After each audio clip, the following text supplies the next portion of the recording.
Hi everybody, how's it going? Welcome back to Police Quest 3, The Kindred. Last time out we ran into some trouble because we went to court to deal with this Ruiz case, the guy who was driving very slowly on the freeway, and we realised we didn't have, I think it's called a calibration chart, which is basically the key piece of evidence that proves that he was driving the way that we said he was, I guess. Apparently, Hot Lava Tube was saying maybe it doesn't even affect the game because Ruiz is probably like a nothing character, or maybe, maybe, I don't know. But anyway, that's my train of thought. But I'm going to try and figure out if we can actually do this. And I've got two ideas for where this calibration chart could potentially be. Number one is down in the evidence lockup where we, when we process prisoners and whatever, we submit evidence. But I don't recall having a calibration chart which I dropped in there. And the other is when I was editing up. It said something about the car, so I wonder if the calibration chart could be in the squad car that we were using during that traffic sequence. So I've reloaded back to here, to where we pick up the subpoena. Kind of wish that I would have saved more recently, actually. We saved outside the courthouse, but I guess that's probably too late. I don't know. You commanded to appear in the Lytton Municipal Court as a witness in the case of People vs. One Ruiz. You remember that you cited Mr. Ruiz for impeding traffic.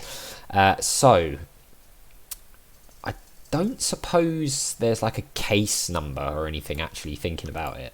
No, see, we don't even get the subpoena as an item, so maybe, I don't know, maybe it could be the third floor as well, because there's that whole sort of section up there. It seems to be to do with IT and everything, so maybe we check up there first, actually. I don't suppose there'd be a calibration chart up there, but you never know. Or maybe it's in traffic, actually. Let's see if we can we just... You're already there? Yeah, I know I'm already there. I just want to quit. Let's go into here. We'll see if perhaps there's anything in here. Maybe like in a filing cabinet or something. So this is the traffic office, right? This is where we were. This was our desk on the day. We don't spend a lot of time here. I mean, I suppose we could use your desk there. Use your desk there. Oh, there's the tray. Nothing's in there to take. Nothing in the drawers. Okay, fine. Doesn't look like there is anything we can do. Why would you want to take a garbage can? I don't know. I'm just looking in the garbage can to see if there's anything interesting in there.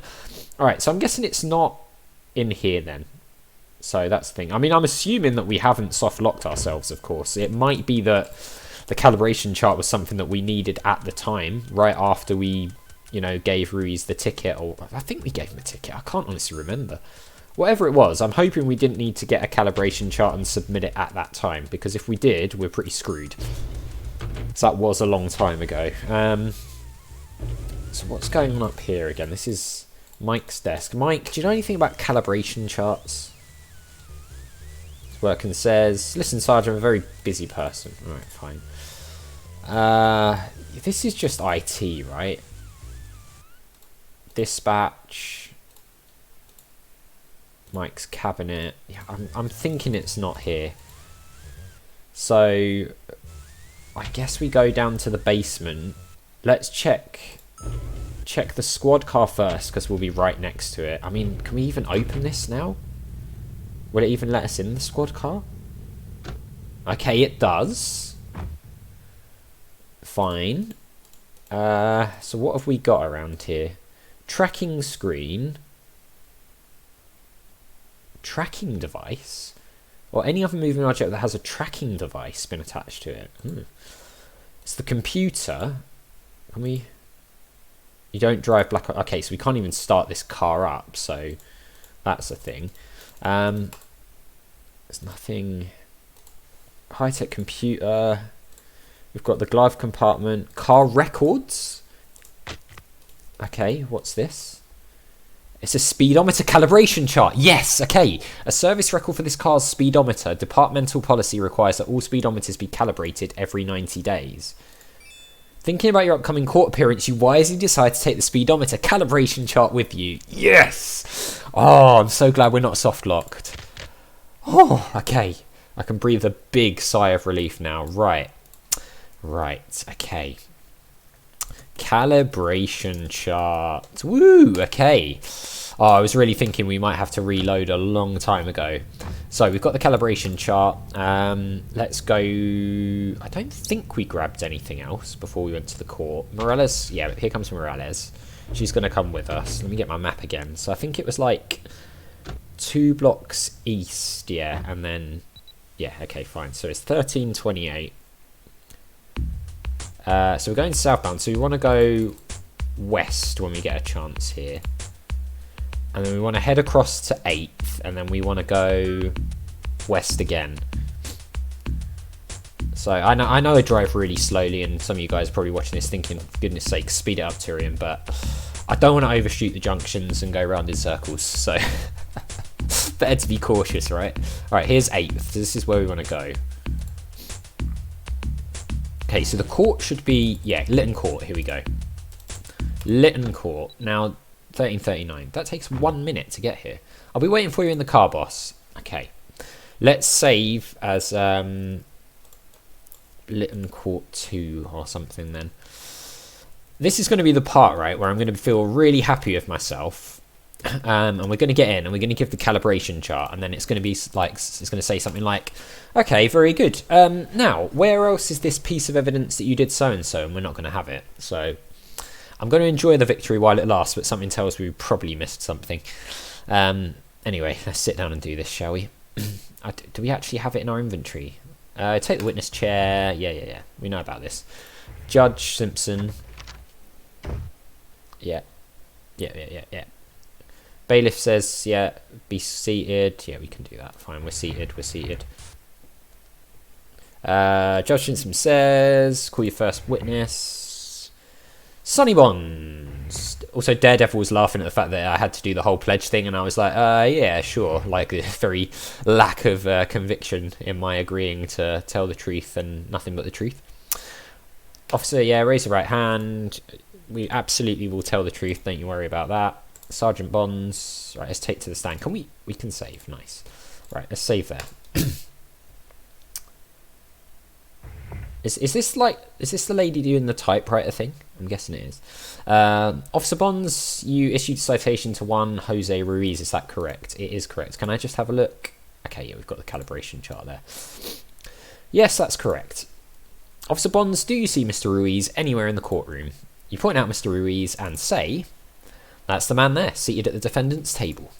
Speaking to the court reporter, let the record reflect that Officer Bonds has identified the defendant, Mr. Juan Ruiz.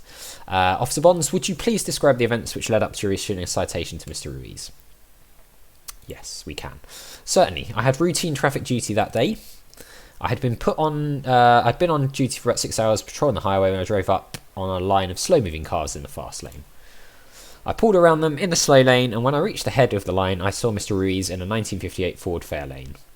I could see immediately that he was going way under the speed limit, so I clocked him. My speedometer registered 35 miles per hour.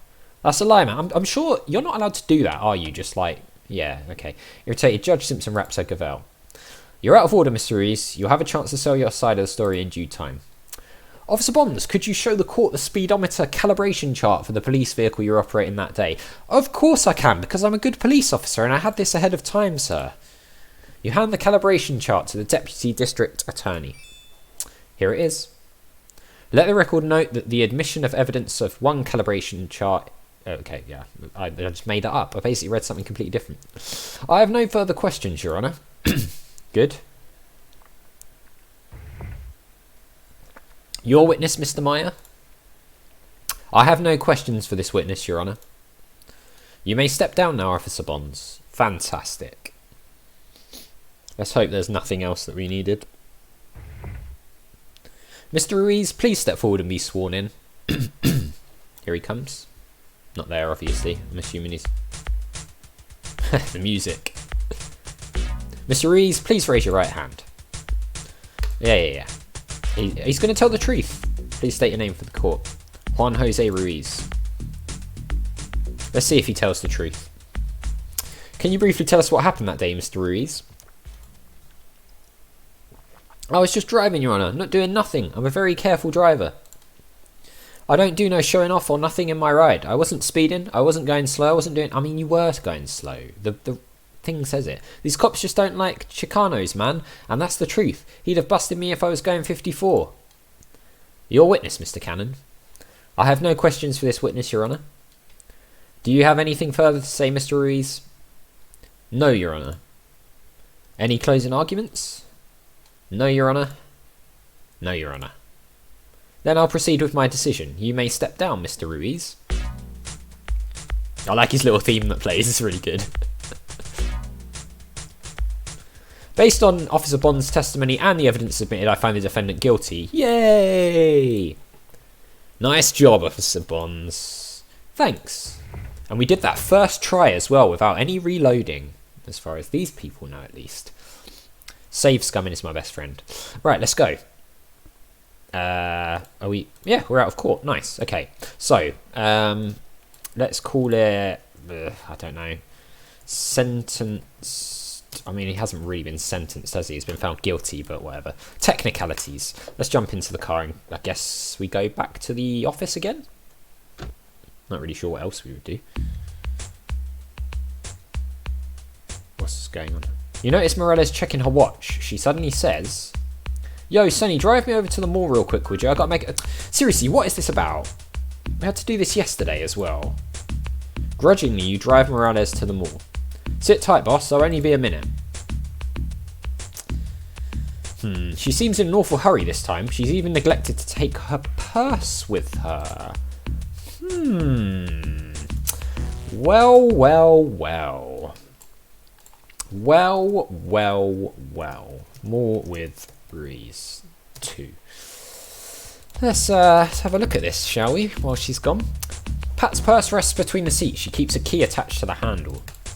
You take the key knowing that it will have to be returned before Morales notices that it's gone. You already have the key, don't mess with her purse anymore. Pat's purse... Huh? Wait, hang on. Pat's purse... What's the key for? You already have the key, don't mess with her purse anymore. Okay, I mean...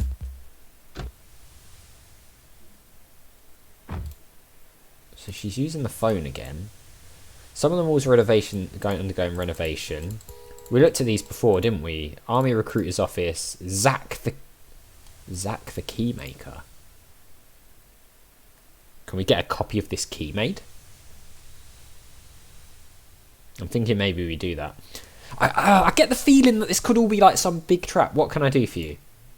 Need a key made? I make keys for big locks, small locks, clocks, cars, tanks and banks. Tanks? I mean, a tank key would be pretty cool, but could you just make a copy of this? Ah, yes, no problem with this little jewel. I'll have a copy in a second. Ugh, that sound. It hurts my teeth. Here you are, fella. That'll be $2.50. Do we have to give him the money? You give Zach his $2.50. Thanks, buddy. Another day, another $2.50. Alright, let's get back to this car quick before she's done with her phone call. Damn. Oh, no, she's coming. Oh, no. Quick. Oh, God. Okay. You have Pat's keys and the duplicate key. In the nick of time, you replace Morales' key and hope she doesn't notice anything funny. Oh my god, that was a panic. Jeez. Okay. Wow. See, I'm back. Let's go. Okay, fine. Whew, that was close. Do we have to drive there, or is it going to drive it itself? I mean, it's not letting us do anything. The radio comes alive. 64 David Litton. Morales says, "This is 64 David. Go ahead." Dispatch comes back and says, 187 in alley 300 block of West Rose. One traffic unit is 1097. Okay, hang on. So we've got 300 block of West Rose. Of West Rose. So that's like two... I think I know where that is. 300 of West Rose. So it's like... I don't know where the mall is in relation to that, but... We can, Morales confirms calls Litton 64, David copies, we are responding. Well, you heard it, boss man, she said, let's roll. Okay, let's save. And we'll put duplicate key. duplicate key, save. Okay, so that's fine. So we're going to have to go to this place. But I'll tell you what, guys, we are out of time. So we will do that in the next one. So as always, thank you very much for watching. A big thank you to my patrons, Arcades Games, Wayne, Nate, Terminally Nerdy, Paul from the Phantom Fellows, Lyle, Barry Aldridge, Hobo, Numinous, Kumadin, and Paul Leone. And I'll see you next time for what could be something quite exciting.